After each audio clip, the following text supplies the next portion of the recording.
Shalom, shalom, shalom, mes bien-aimés frères et sœurs, soyez bénis ce matin et que le nom du Seigneur soit glorifié pour ses merveilles dans nos vies.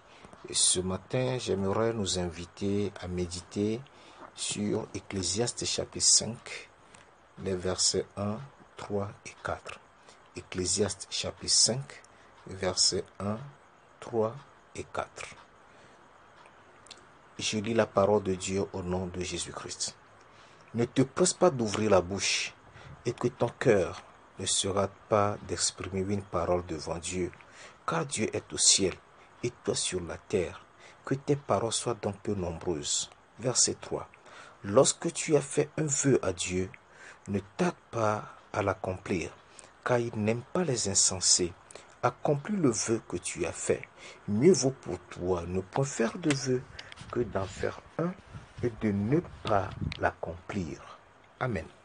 Nous allons prier. Seigneur, nous nous remettons dans tes mains ce matin et invitons le Saint-Esprit qu'il vienne illuminer les yeux de nos cœurs afin que nous ayons une parfaite compréhension de ta pensée pour nous en ce jour. Glorifie ton Saint-Nom, édifie ton peuple. Merci parce que tu nous as exaucés. Au nom de Jésus de Nazareth. Amen. Et donc, ce passage que nous méditons nous amène à considérer le thème « La prudence dans les vœux ». La prudence dans les vœux. Donc, ce passage que nous venons de lire nous fait comprendre que nous devons être lents à ouvrir la bouche. Nous ne devons pas nous hâter à parler. Nous devons être très prudents dans nos propos. Et surtout, lorsqu'il s'agit de vœux, comme la Bible dit à partir du verset 3, que lorsque tu as fait un vœu à Dieu, ne tarde pas à l'accomplir, car il n'aime pas les insensés. Accomplis le vœu que tu as fait. Donc nous comprenons que lorsque nous faisons un vœu à Dieu et que nous ne l'accomplissons pas, nous devenons des insensés devant Dieu. Et Dieu n'aime pas ça. Dieu n'aime pas les insensés. Mieux vaut te taire, mieux vaut garder ta bouche fermée, ne faire aucun vœu que d'en faire un et de ne pas l'accomplir. Donc nous comprenons que le vœu est un engagement que nous faisons. C'est un engagement que nous prenons, autant pour moi, pour réaliser quelque chose, pour donner quelque chose, pour consacrer quelque chose, pour sacrifier quelque chose à Dieu, en lui demandant de nous faire ceci, de nous faire cela, ou en lui disant, si tu me fais ceci, je te donnerai ceci. Dieu, il est fidèle, il accomplit. Ou bien toi, mais tu t'engages à faire quelque chose à Dieu. Cela s'appelle un vœu. Ça s'appelle un vœu. Ou il peut s'agir d'un projet, tu diras, moi, ce projet qui arrive là, moi, je m'engage à donner tant pour réaliser ce projet. Ça peut être un projet de famille, un projet de l'église, un projet de l'assemblée, un projet de quoi que ce soit. Et tu fais un vœu. Ou c'est un vœu que tu fais à quelqu'un, lui faisant une promesse, je te donnerai ceci, je te donnerai cela, je ferai cela. Et lorsque tu fais cela, lorsque tu donnes cette promesse, c'est un vœu que tu as fait. C'est un engagement. Et ça te lie et tu dois le réaliser. Mais lorsque nous parlons de vœux, surtout dans la maison de Dieu, c'est là où nous devons être beaucoup plus prudents. Parce que là, Dieu ne pardonnera pas nos folies. Et nous serons tenus d'accomplir ou de réaliser ce que nous sommes engagés à faire. Il est bon de faire des vœux, mais il est mieux de les accomplir. Parce que celui qui n'accomplit pas ses vœux est un infidèle devant Dieu. Et Dieu n'aime pas les infidèles. Aucun infidèle n'héritera le royaume des cieux. C'est pour cette raison que nous ne devons pas faire des vœux dans la précipitation.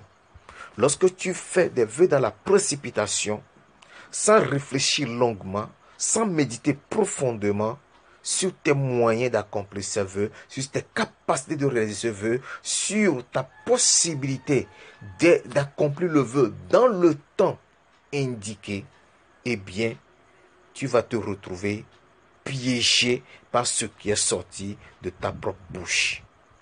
Et lorsque nous rentrons dans la parole de Dieu aussi, nous allons découvrir des gens qui ont fait des vœux qui étaient devenus pour eux des pièges dont ils n'ont pas pu sortir. Ils étaient contraints de réaliser ces vœux avec beaucoup de chagrin, avec beaucoup de douleur, avec beaucoup de regrets. Mais puisque c'est un vœu, ils étaient obligés de les accomplir. Nous allons prendre Le cas de Jephthé, par exemple. Jephthé, dans le livre des Juges, au chapitre 11, du verset 30 à 31 et le verset 34. Jephthé a été sollicité par ses demi-frères pour les secourir. Il s'est pressé de faire un vœu à Dieu, disant que si Dieu livrait les ennemis entre ses mains, s'il remportait cette bataille et qu'il battait ses ennemis, lorsqu'il reviendra de cette bataille, la première personne à sortir de sa maison pour le rencontrer, il l'offrirait en sacrifice à Dieu. Voilà ce que je peux appeler un vœu insensé. Or, Jephthé n'avait qu'une seule fille. Même s'il avait des gens dans sa maison, c'était soit des serviteurs, ses esclaves, etc., etc. Ses neveux, ses cousins, je ne sais pas trop, parce qu'il était isolé, même il était isolé, il était chassé par ses frères, il habitait seul.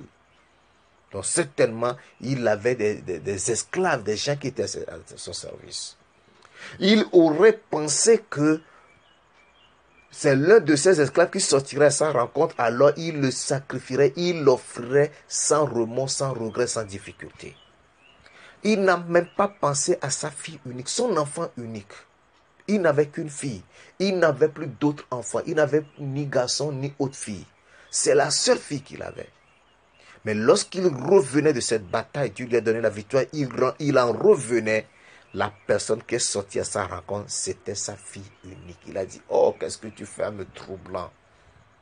Oui, il a fait un vœu. Il se trouve piégé dans ce vœu. Il est dans l'obligation d'accomplir ce vœu. Il sait que lorsqu'on fait un vœu devant Dieu, on ne peut pas manquer de l'accomplir. On ne peut pas manquer de le réaliser. Il devait accomplir ce vœu. Et la conséquence de ce vœu, c'est qu'il a perdu sa fille. Il l'a sacrifiée. Son unique, il a sacrifié. Que cela te serve de leçon. Le roi Saül aussi avait fait un vœu. Vous allez découvrir ça dans 1 Roi chapitre 14, du verset 24 au verset 45. Il a fait le vœu de tuer celui qui mangerait avant le soir parce qu'ils étaient en guerre contre les ennemis. Et il voudrait à tout prix remporter la victoire. Donc pour lui, le jeûne, la privation de nourriture sur le champ de bataille lui permettrait de remporter la victoire sur l'ennemi. Mais son fils Jonathan n'était pas au courant de ce vœu. Et Jonathan a trouvé du miel qui coulait au sol. Il en a pris avec le bout de son bâton. Il en a goûté et ses yeux étaient éclaircis. Ce qui voudra dire que la faim l'avait accablé au point qu'il ne voyait plus bien, il voyait flou. Mais ce miel l'a délivré, ses yeux étaient éclaircis, il a vu clair. Mais son père s'est rendu compte que quelqu'un n'a pas respecté l'ordre qu'il avait donné. N'eût été l'intervention des soldats de Saül, Salomon aurait été, et je dis Salomon, Jonathan, pardon, son fils Jonathan aurait été tué. Pardonnez-moi pour ce lapsus. Nous devons faire très attention à ce qui sort de nos bouches. Là aussi, ce n'était pas un bon vœu. Le dernier cas que je vais nous citer ici, c'est celui de Hérode Antipas. Dans Marc chapitre 6, versets 22 à 28. Lorsque, à son anniversaire, la fille d'Hérodias, sa femme, avait dansé, cet Hérodias, à propos duquel Jean-Baptiste lui avait dit, il n'était pas permis de l'avoir pour femme. À cause de cela, il a enfermé Jean-Baptiste dans sa prison. Et lorsque la fille a dansé, elle lui a plu, elle a dit, demande tout ce que tu veux, je te le donnerai, ne fût-ce même la moitié de mon royaume. Il s'est lié. Les convives étaient là. Il a fait ce vœu devant cette petite fille, devant ce bébé. Les gens ont écouté. Alors la petite fille s'est précipitée vers sa maman. Maman, qu'est-ce que je dois demander? Maman lui dit, va demander la tête de Jean-Baptiste sur un plat. Il est retourné chez le roi. Et je veux la tête de Jean-Baptiste sur un plat.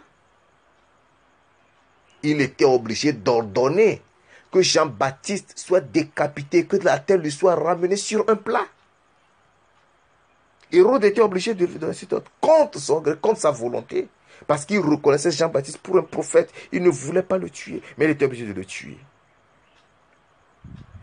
Quel que soit le but que tu vises dans ta vie, mon frère, réfléchis bien avant de faire un vœu.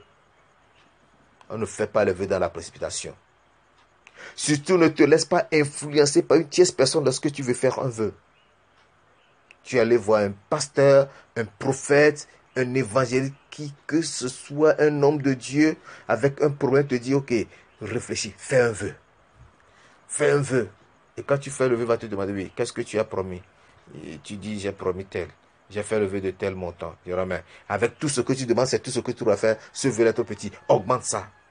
Et tu vas faire un vœu qui te dépasse. Après, tu es piégé. Tu as la corde au cou. Tu ne sais comment faire. Mon frère, ma soeur, fais attention.